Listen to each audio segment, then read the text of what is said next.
Today, payments are actually pretty broken, and this might not seem obvious because on your cell phone you can pay for your car and your hotel, and it all seems pretty easy. But if you dig a little deeper and try to do a little more, there's still some pretty big fundamental problems. And let me give you a couple of examples. So Bitcoin was designed to be a new currency. It wasn't really designed to be this unifying universal payment network. And banking is going to dramatically change in the next 10 years.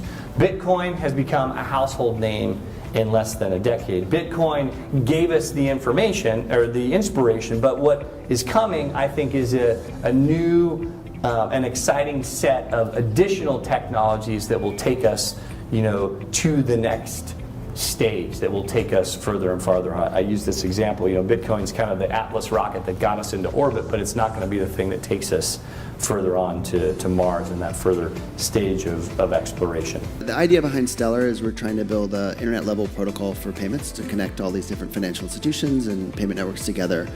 And the thing that blockchain brings to that is that it gives you this public ledger that everyone can see, but no one can change arbitrarily. And those are kind of the big differentiators between Stellar and a lot of other blockchain projects, are those two things. Like, it can hold other assets, there's an exchange between them, and also we made the thing very scalable because it's tailored just for that use case. Stellar is designed, like I said, mainly to facilitate cross-border payments. This death spiral, if you will, that the banks have been caught in is really kind of not their fault in a way. It's this nearly impossible situation where you've got this increased demand for better, faster, cheaper financial services, the expectation that I should be able to move my money for free. Money should move as freely, as frictionlessly as email does, but at the same time, the banks are getting all of this, increased regulatory oversight. If I can hold a digital dollar in a wallet that essentially sits on my phone that represents a claim on deposits at the Federal Reserve Bank, why do I need Wells Fargo? Right? I mean, that's a natural question. We've created a pretty significant validating presence on the Stellar network because we see it as a really viable, scalable digital asset registry. So as more tokens or assets of different classes, which are represented as tokens on the network, like a claim on real-world assets, there's all sorts of new use cases that are enabled. If you look at the capital markets space, right, there's this rush to go to close the time between trade date and settlement date, right? When you actually buy a security, a stock, or a mutual fund, you pay the money, but you don't actually, the transfer of ownership of the security doesn't, get to you for like 3 days. I mean, you kind of see it in your broker, but it doesn't actually settle, which is kind of odd, right? So we spent millions and billions of dollars to go from trade date plus 3 days to now, as of last year, like trade date plus 2 days.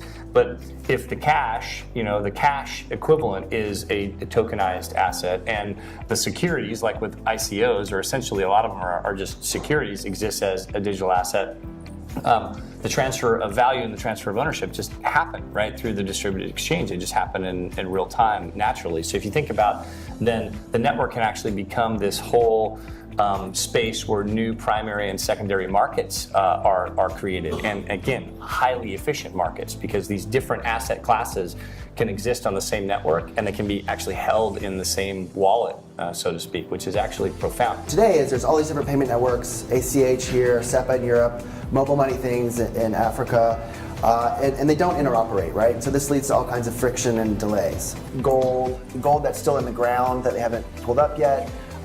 There's, like a lot of these, I'm sure you've seen like the plethora of like different ICOs and all those kind of tokens. A lot of variety of those are coming. In the future, whether it's on Stellar or not, I think most forms of value will be tokenized, just because it's a better way to represent things, a better way to keep track of things.